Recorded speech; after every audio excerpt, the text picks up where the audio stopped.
So here we are, pre-season begins. Watch us redefine the term average at best on the 20th of October. See you there.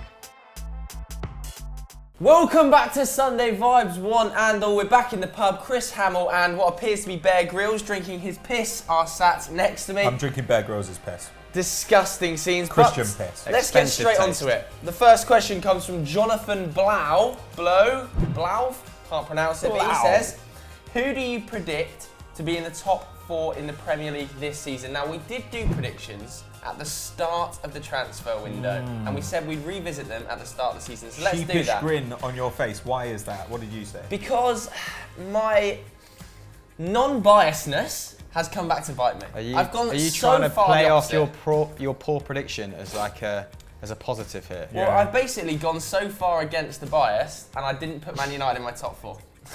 Okay. Are you looking for some sort of congratulations there? No, because it is wrong. I went for Because you're not gonna get it. I went for Man City topping the table, which at the current state they are doing. I went for Chelsea, Tottenham, and Liverpool. Actually, you had Liverpool third Yes. and then Tottenham. Yeah, Liverpool 3rd and Tottenham 4th. So you had United and Arsenal So, to miss out on Champions If you League. were to swap Liverpool for Man United now, I'm pretty close. I'm pretty close. So if you were to change a quarter of my predictions, I would be somewhat Then close. I'd be somewhat in the realms of possibility. You two, very close. Pato, Man United, Man City, Chelsea, Tottenham. Slightly off on goal difference, I think. What is the current table? Who's 4th in the Premier League? I think it's Chelsea, mate. So you two have done pretty well here. We're so basically the same, but you've got City top, I've got United Yeah, top. so we both have Chelsea down as 3rd. Yes. Both have Tottenham down as 4th, but I have Manchester City, then Manchester United. So at the minute, You're going to stick by your things are prediction? coming up Millhouse for Hamill. Definitely, I've seen nothing to the contrary Yes. that would suggest there's going to be any major shift in that top 4. Liverpool, I think, will be knocking on the door, but they've still got that problem where they can't unpick a very deep defence, as was displayed in their 1-1 draw against Burnley. Sadio Mane is now going to be missing for a number of games. That only 10 games. adds to their injury woes. Still not strengthened significantly in defence. So I think those 4 nailed on.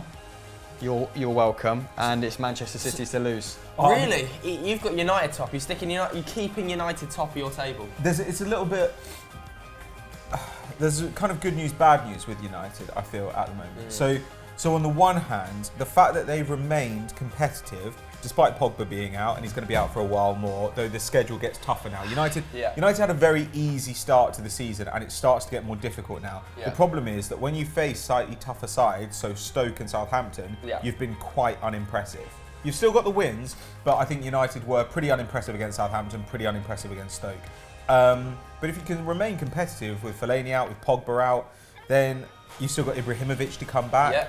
I don't know, I'm quite bullish on United, but I think Hamill's got me beaten at the moment. I think if I were to amend my predictions now, I'd go with what Hamill said. City, United, Chelsea, Tottenham.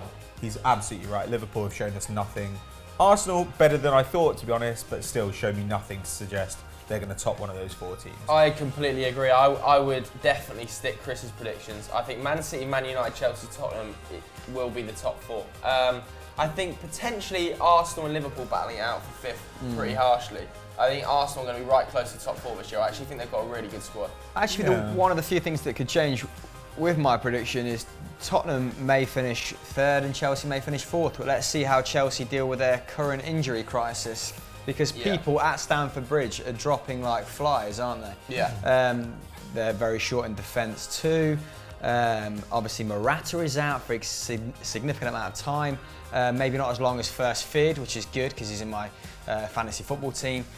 But who's going to score the goals in that team without the Spaniard leading the line? It's clear that Conte doesn't quite trust Michy Batshuayi up front by himself in the same vein that he did Diego Costa and Morata.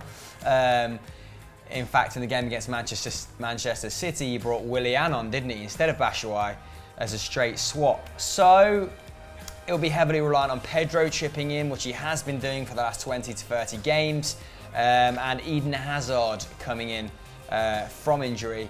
sort of coming out of the traps, really. Yeah. But even Hazard himself said yesterday in an interview he's not quite there yet. He's not feeling back to his brilliant self. So Yeah. Also, with the loss of Kante, it's going to be really interesting to see that, that too. midfield Completely dynamic. forgot about that.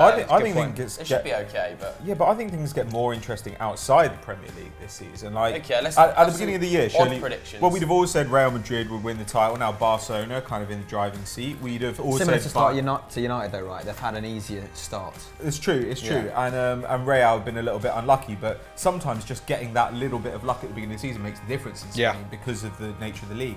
Like Bayern, we all thought would walk Germany. It's going to be a bit tougher for them now. My shout is, and this is a little bit of a heart over head shout, I think Napoli will win Serie A. no, absolutely not. I think that it's sad that Sarri has absolutely nothing to show so far for the amazing work he's done at Napoli. They need to win something so that this side is remembered. Because otherwise it'll be, oh, do you remember that great Napoli side? Oh, what did they win? Nah, nothing. But they were wonderful to watch. I think that I would like them to win something in the same way I'd like Pochettino's Tottenham to win something, so that he gets the credit he deserves for the job that he's done. It's an interesting one. That leads us quite nicely onto another question from True Gamer XD. He says, considering Napoli's good start and their current spot at the top of Serie A, can they go all the way? Now, you briefly mentioned it. Hamster, what do you think? Well, like Pato, absolutely. The attacking prowess in that side is insane, isn't it? Dries Mertens has carried on with that insane spate of form from last season. I think only Ciro Immobile has scored more Serie A goals than him in 2017. Insigne, extremely impressive. Jorginho, Callejon. Callejon does all the hard yards, doesn't Alan. he? He opens up so much space for people who are a little bit more deadly in front of goal than him. But yeah, Alan, Koulibaly, they've kept hold of him after Chelsea's advantage last season. My only worry with them is their strength in depth. Yes. I'm not familiar with their bench, which I don't know if that bodes well Doesn't bode well, or yeah. badly. But Juventus have always had that, haven't they? And even their players who have been deemed surplus to requirements in recent years have come in and done a job or gone abroad and been brilliant elsewhere. Lemina's made a great start at Southampton. So yeah, I think my heart says Napoli, my head says Juventus. It's a shame what's happened to Roma under Eusebio Di Francesco. They don't look to have continued in sort of that, in the same fashion that was forged under Spalletti. However, Spalletti's intel may also be Serie A surprise package of the season, because they're winning and winning ugly at the moment as well. And Mauro Icardi is an insane run of form as well. Yeah, I mean, I don't know whether this is ridiculous to say, but I kind of think this season Allegri will prioritise the Champions League over Serie A. I think that his ultimate goal this season will be to win the It's not Champions started League. very well, has it? That 3-0 loss. He hasn't to- started well, to but Barca. also Barcelona were exceptional, and when Lionel Messi turns it on, there's little to nothing you can do. And they're going to get out of the group, Juve, aren't they? Yeah. One way or another, they'll get out of that group. But for me, if I was Max Allegri, I would be prioritising the Champions League ahead of Serie A. I think wouldn't it's teams' bread and butter to always prioritise the domestic competition, isn't it? There's been very few exceptions where that's happened. It's true. Jose Mourinho with the Europa League being one, but can you recall a time that that's happened and it's been successful? Maybe Ancelotti with La Decima, but that's only because of Barcelona's kind of imperious league form. But I think signing Higuain was actually prioritising the Champions League over Serie A. Like, I think they would have won Serie A anyway. I think they signed Higuain, who was a guy who was approaching the end of his prime, but who they knew would be immediately great, because they knew that they had that shot to kind of capitalise on how good they'd been in the Champions League. significantly weaken a domestic opponent though as well, right? So Yeah, it's yeah. I kind mean, of like, ticked both there are boxes. definitely advantages, but Yeah. I think that was a Champions League move, and they got to the final. I don't know. I think they're further away this season than they were last season. from Yeah, winning I the Champions kind of especially agree. with I kind of agree. Higuain's Especially with declining PSG's form growth as well. Bonucci at the gone. start of the season. PSG's growth. Yeah. But I would say that I think there's also probably too much reliance on Dries Mertens to get Napoli's goals at times. Well, they've got Milik. Milik missed the whole of last But season, then and do you- Napoli were right there. But do you trust that Milik will be able to hit the ground running and get? Well, they get did when 10 they to signed him 15? for 40 million. They trust him to be that striker, Yeah. didn't they? Dries Mertens, they actually... It was a risk though, taking him from Ajax for that much money. Sarri actually, he deserves a lot of credit for putting Dries Mertens in that false number 9 position Yeah. and finding a way to solve that hole that Higuain left and then subsequent hole that Milic left. That's one of the great things about Sarri, and it's what puts him sort of in Pep Guardiola territory, that ability to be so flexible with his tactics. I think Milik needs to have a massive season. Insigne is such a good creator, I feel, and such a good player that I feel like he could score more put in Mertens' position. Maybe, yeah. But Mertens is the most advanced player on the pitch. So, and Insigne plays, he comes in off the wide left, doesn't he? Wide right. So I think he'll chip in with a fair few goals. Yeah, because Milik, when they signed him originally from Ajax, it was a massive risk. It was a huge amount of money. To put that much money into a player who had no top level. A huge amount of money at the time, but not now, right? True. But I mean, the thing about Napoli is, while they may not have the depth up front that Juventus have, they actually have much. I think they have better depth in midfield. I would take Napoli's midfield over Juventus's. Juventus have Khedira, Marchisio, Matuidi, and Pjanic. Bentancur. Yeah, he's made a great start true to as the well. season. But Napoli have Diawara, Rogue, who's amazing, Alan, Jorginho, and Hamsik. That is a mental midfield. Zielinski? Oh, Zielinski as well. Yeah, they've basically got every single role that you could want. They've got a destroyer, they've got a distributor, they've got an attacker, like they've got a dribbler. They've got every single skill set in that midfield. It's so well balanced. And it also probably spoke volumes that Juventus tried for Emre Can and failed. They wanted Emre Can in the summer. I think they might have even put in a bid, I'm not too sure. But obviously we're not back. And the fact that they're even going in for more midfielders potentially shows me that Max Allegri thought they're maybe a little bit light in that position. However, they did get Blaise Matuidi. And while he has a number of years on Emre Can, for the short term, he's probably a better player. And for 18 million, that's more exceptional business by I think Juve. Beppe Marotta's still said they're going to go back in January for Emre Can. Yeah, I think you see Juve start to shell out a little bit more. They signified that with the whole Higuain move, but they are an extremely well-run club and have been since coming up from Serie B. That sort of galvanised them in a weird way, didn't it? Well, it couldn't have gotten any worse than it was prior. But I think Juventus, then Napoli, then Inter, then Roma for me, top four. I don't know whether Roma will get fourth. It's hard to disagree, but I hope Napoli do it. I think we all hope Napoli do it. Yeah, we all want Napoli to win, but do you think they can? Vote in the poll above my head right now. The next question comes from Amaka Oko, who says, who is your most hated player? Sadist. Now, this is personal opinion, isn't it? I'm going to jump straight in. Jordi Alba. Okay. That's a great Can't shout. stand Jordi Alba. He's an can see arsehole. it. Every single game I watch Jordi Alba play, he's a dickhead. He's in the ref's face constantly, he's nattering away at the opposition, he's clamping down the back of people's Achilles, he's Reminds moaning. me of Milad. Yeah, he's moaning all the time. Coming soon on He's- FDFC. I don't know, Yeah, it's but at just least something Milad's about- the best player out of his mates. Like Jordi Alba is only there because of who's on his team. Jordi Alba's crap. Like you were saying just before we shot them, the incident with Olivier Giroud summed Jordi Alba up. When we lost 2-0 to them in the Champions League, Yes. and I think it was at 0-0, like we'd actually been really good in the first half. Like we were level with Barcelona pretty much, and he nutted Giroud. And I think the ref saw it and just like let him get away with it He's he was so standing on busy. tiptoe. He's just like- so busy. He's such a. He would be a grass as well. I guarantee he's a grass. Prison He's an snitch. informer. Yeah, guaranteed. I agree Guaranteed. with He's going up to Valverde every other day going, oh, have you seen what he's done? Have you seen what he's done? Yeah.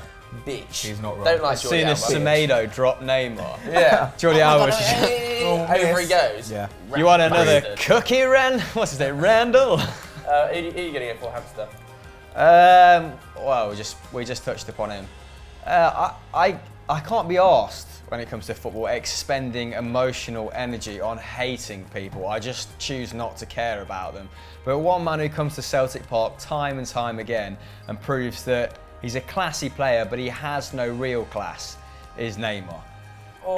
He's got into fights with Mikael Lustig, who is like a Swedish Labrador. He got in the face of Tony Ralston, an 18-year-old debutant, who, yes, they did have, they were in each other's faces throughout the 90 minutes, but you're always taught, aren't you, after 90 minutes, shake hands, forget the handbags on the pitch. It's all relatively pathetic in terms of what is going on in actual real life. And he refused to shake his hand, squared up to him instead, had Dani Alves pull him back, like he's hiding behind his mates, acting like he's 10 men. So yeah, Neymar does rub me up the wrong way, although, incredible player, but just a bit of a tit, isn't he? Yeah. It's hard to argue. What about Pat you, Van Phileas? Straat. I've always found Shane Long to be a dickhead. What? And I He's quite, like the most... Strong? he's a really dirty player. Is he? Oh, and James McLean actually as well. Like James McLean, it's one of those things where people really like the fact that James McLean makes an effort, and he does make an effort. And I think he's got talent, obviously, but his tackling is genuinely dangerous to opponents. Yeah. Like I watch games with him, and I'm like, that could have ended someone's career. That could have ended someone's career, and he gets away with it all the time. Refs never clamp down on it, and that is worrying to me. Shane Long is occasionally funny, because he does like trip people over, give them little I don't know elbows. why, I mean, that is amusing, but after a while, Shane you're Long like, just seems like give it a rest, Shane. like a teal wall to me, just bland. Ashley Williams as well, he's a dickhead. What are you doing watching Williams. West Brom? Yeah, what was that Southampton. happening? I mean, well, That's why we can't prize you out at weekends, because you're I like watching Southampton. mediocre football on illegal streams. I like Southampton, but Shane Long is just like, every time I see him, I'm just like, deal with it. Yeah, Get out. we want to know who your most hated Quick, player though. is, though. Of course we do. Let us know on Twitter and in the comments below us. Our final question comes from Michael Welch, who says, if you could take one player from outside of the top 6 and insert them into a top 6 squad, who would it be and why? Now, most decent players have been picked up, and we're not going to talk about Virgil van Dijk Really? here, because quite frankly, we've talked Virgil van Dijk's name into dust particles I don't at this agree to stage. this. It's boring. Yeah. So, have we got True some that. other shouts for Michael? I think there are loads of good shouts. Go on. I don't think they have all been picked up. I think Idrissa Gueye would be great for Arsenal. Loads of defensive work. Also got a But decent who would he range of replace? passing. You play him alongside Xhaka? Yeah. Really? You need somebody there to do defensive work. Is Ramsey that not doesn't what anymore. Coquelin was lambasted for, being a Coquelin- very limited tackler? and- Coquelin doesn't have the range of passing. I don't think he's as mobile. He's more often injured as well. Like, I mean, I think Idrissa Gueye is quite special in that regard. I think he'd be good. I think a Butland at Liverpool. Actually, no. If there was one that could really change the face of a squad, I think if you put Kelechi Iheanacho at Spurs as their backup striker, I think that would drastically improve them. He'd be so much better than Llorente, who's not very good anymore. But Llorente is limited, but that's partly the reason they've signed Llorente, is that it gives them a completely different option on the pitch. Dimension. I don't know if he does. They're still pretty dominant in the air. They're the tallest side in the Premier League, bar Stoke. I think. When their strongest XI is out, though, is Son in that, or is he on the bench? Because if he's on the bench, I'd consider him probably the strongest backup option in terms of a striker I still don't think in he's the a Premier striker. League. Well, he's been playing at left wing back, hasn't he, at times this season? Yeah, he's but, all over the place. On the theme of defensive midfielders, Wilfred Ndidi from Leicester, don't think he's a bad player.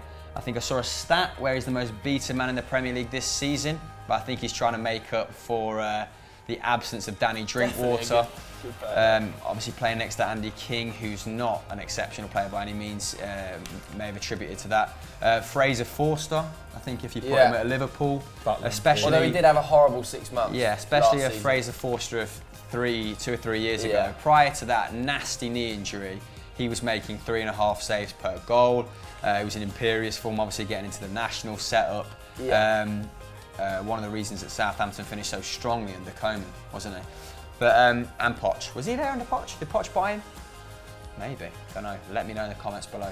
But he'd instantly improve Liverpool because I'm not convinced by Mignolet or Karius. Yeah, we've No. spoken about them to death, haven't we? They're terrible goalkeepers at that top level. But Terrible's a bit harsh. I would maybe go for Richarlison. I know we spoke about him on the 12th man on Thursday, and Chris likes to roll his eyes whenever we talk about him because he thinks he's overhyped. But I really think he could be a special player.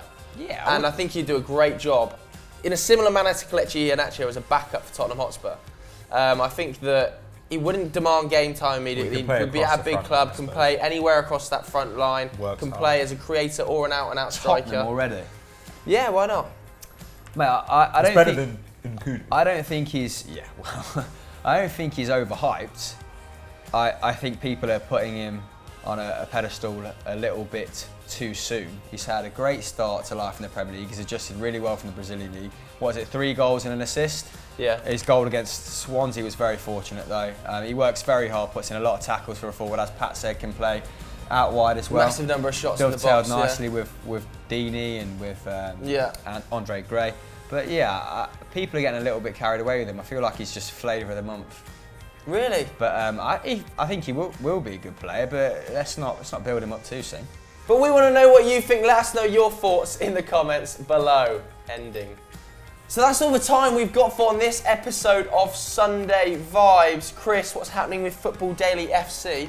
Well, we've launched the Instagram page, so you should go and follow that at FDFC_UK, because some little rapscallion took at FDFC. Yeah, I know, annoying, isn't it? And the first video goes live on the 20th of October, and that will be on FD, transitioning over to its own channel. Ooh, sexy. Exciting Patrick, times. 90+1 this week? Yeah, check out 90+1 facts. We've just had Messi, Lionel Messi, of course, we've got Cristiano Ronaldo as well. FIFA, loads of good stuff. Neymar coming up. Ooh, thanks so much for watching, and we'll catch you next week. Bye.